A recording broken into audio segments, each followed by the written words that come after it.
Et là, on peut tout de suite passer à The Game, qui est 2 ans après, 1997. Ça, je l'ai vu au cinéma. Ouais, ça, je l'ai réécouté récemment, puis c'est ultra divertissant. Ça a ses failles un peu, évidemment, parce que dans la plausibilité de tout ça, on repassera. Mais tu es prêt à l'accepter. Tu sais, c'est son North by Northwest. Parce que clairement. Bon, c'est un fan d'Hitchcock, là, ça, c'est évident. Puis c'est dans la prémisse, puis je vais peut-être le mentionner parce que peut-être pas pour acquis que tout le monde a vu les films, mais... Ouais, oui, The Game est peut-être moins... peut-être un peu oublié. Un peu oublié. Moi, j'avais trippé parce que je l'avais vu comme à 12-13 ans à l'époque. C'est avec Michael Douglas, jeune Sean Penn qui joue son frère. Exactement. Je sais pas si tu veux aller avec Michael Douglas qui est comme un riche homme d'affaires, banquier, qui est très seul aussi, pas d'amis, il est haïssable, tu sais. Et son frère va lui offrir un cadeau pour ses 48 ans, qui est l'âge où leur père s'est suicidé. Et il va recevoir un cadeau qui s'appelle The Game. Donc, quoi offrir à un millionnaire quand il peut tout s'acheter? On va lui offrir une aventure. Donc, c'est une espèce de corporation très mystérieuse. Ouais, c'est le premier Escape Room, Escape Game. Mais version, ça prend des proportions. Ça prend des proportions assez intenses. Donc, il va finir par aller s'inscrire, remplir des sondages et comme tout dire sur lui. Et eux vont faire un espèce de truc qui va adapter pour la personnalité du personnage.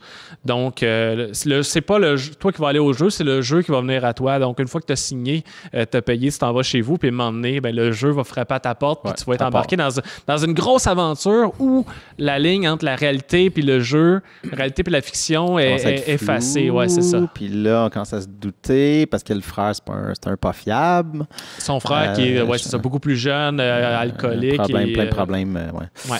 J'avais aimé, puis il faut se rappeler aussi, c'était pas. Tu sais, les années 90, c'était quand même les grosses années des suspense thrillers, les trucs avec des twists à la fin. Les Usual Suspects, mais il y en a eu plein. Puis tu sais, tous les Morgan Freeman des années 90, les films policiers, enquête, thriller, c'était tout. Il y avait un mood. Fait que, tu sais, la plausibilité. Oui, je peux comprendre, il y a un effet de grandeur à la fin. Ça m'a pas dérangé dans ce film-là. Probablement, il y avait une majorité de scénarios qui se promenaient dans les studios. Puis là, tous les scénaristes essayaient d'avoir le scénario avec une twist. Là.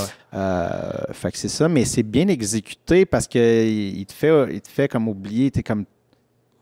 C'est un jeu. Parce que dès le départ, tu fais, il y a un jeu. Ouais. Mais c'est juste un jeu. Là, tous les personnages qu'il va rencontrer, OK, cette personne-là, es-tu dans le jeu ou c'est fait que là, tu sais jamais. Puis même moi, je me rappelais pas tous chacune des scènes, chacun des personnages. Fait que j'étais même mêlé dans ma deuxième écoute. J'étais comme, je me rappelle plus. Puis ça tient en haleine. Je veux dire, là, on est dans un trailer.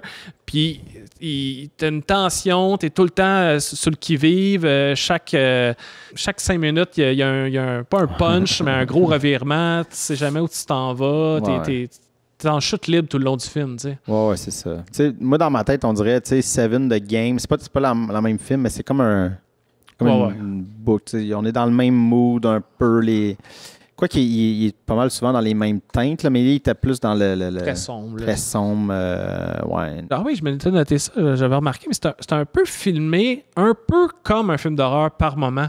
Il y a des scènes, tu sais, c'est pas de l'horreur, vraiment pas, mais la première fois qu'il va avoir un clown devant chez lui, c'est comme s'il y avait, tu penses que c'est un mort, en fait, au début. Tu penses que c'est un corps, tu sais. Fait que c'est vraiment traité avec la musique comme une prémisse de scène d'horreur, tu sais.